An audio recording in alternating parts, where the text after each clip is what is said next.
السلام عليك يا رسول بسم اللہ الرحمن الرحیم۔ نبی کریم صلی اللہ علیہ وسلم نے ارشاد فرمایا، 3 لوگوں کی دعا رد نہیں کی جاتی۔ نمبر 1 باپ کی دعا، نمبر 2 روزہ دار کی دعا، اور نمبر 3 مسافر کی دعا۔ یہ بحقی کی روایت ہے جس میں نبی کریم صلی اللہ علیہ وسلم نے 3 ان لوگوں کا تذکرہ فرمایا ہے جن کی دعا اللہ جل جلالہ رد نہیں فرماتے۔ پہلے نمبر پر باپ کی دعا، جب وہ اپنی اولاد کے لیے دعا کرتا ہے تو اللہ جل جلالہ اس کو قبول فرماتے ہیں۔ دوسرے نمبر پر جب کوئی مسافر سفر پر نکلتا ہے تو دوران سفر اللہ جل جلالہ اس کی دعاؤں کو قبول فرماتے ہیں۔ اور نمبر 3 روزہ دار جب روزہ رکھتا ہے تو روزے کے دوران اللہ تبارک و تعالیٰ کی بارگاہ میں اس کی دعائیں مقبول اور منظور ہوتی ہیں، بالخصوص افطار کے وقت کہ یہ قبولیت دعا کا ایک خاص موقع ہے۔ اب یہاں ایک بات سمجھ لیجئے کہ بعض اوقات انسان یہ سوچتا ہے کہ میں نے فلاں دعا بھی کی تھی، فلاں دعا بھی کی تھی اور وہ قبول نہیں ہوئی، تو قبولیت کا مطلب کیا ہے؟ تو خوب سمجھ لیجئے کہ قبولیت کا مطلب یہ نہیں ہوتا کہ وہ چیز ہو بہو یا بعین ہی آپ کو مل جائے، بلکہ اللہ تبارک و تعالی انسان کی دعا کو مختلف طریقوں سے قبول کرتے ہیں۔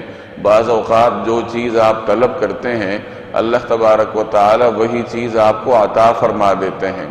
کبھی ایسا ہوتا ہے کہ انسان کمزور ہے، ہماری عقل ناقص ہے، ہم ایک چیز اللہ سے طلب کرتے ہیں لیکن اللہ کے علم میں ہے کہ یہ چیز اس کے لیے نقصان دہ ہے، فائدہ مند نہیں ہے، تو اللہ تبارک و تعالی وہ چیز عطا نہیں کرتے، اس کے بدلے میں کوئی اور چیز مل جاتی ہے۔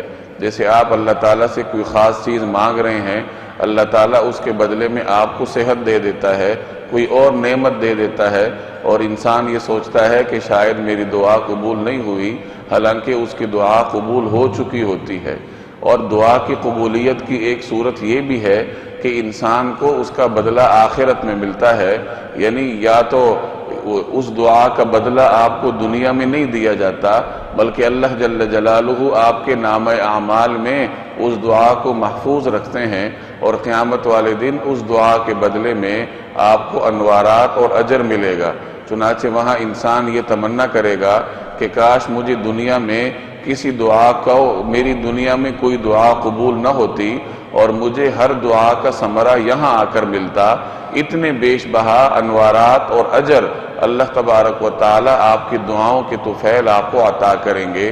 تو معلوم ہوا کہ آپ جو بھی دعا کرتے ہیں اللہ تبارک و تعالی اسے ضرور قبول فرماتے ہیں، البتہ قبولیت کی صورتیں مختلف ہو سکتی ہیں۔ یہ رمضان کا مبارک مہینہ ہے، اس مہینے میں کوشش کرنی چاہیے کہ انسان ہر وقت اللہ تبارک و تعالی سے کچھ نہ کچھ طلب کرتا رہے۔ دعا ایک ایسی عبادت ہے، اگر آخرت کے لیے کی جائے تو بھی عبادت ہے، اور اگر دنیا کے لیے کی جائے، آپ دنیا اللہ سے طلب کریں پھر بھی یہ آپ کے لیے فائدہ مند ثابت ہوتی ہے۔ تو روزے کے دوران ہر وقت اللہ تبارک و تعالی سے دنیا اور آخرت کی خیر اور بھلائی طلب کرتے رہنا چاہیے۔ اللہ جل جلالہ مجھے اور آپ کو عمل کرنے کی توفیق عطا فرمائے۔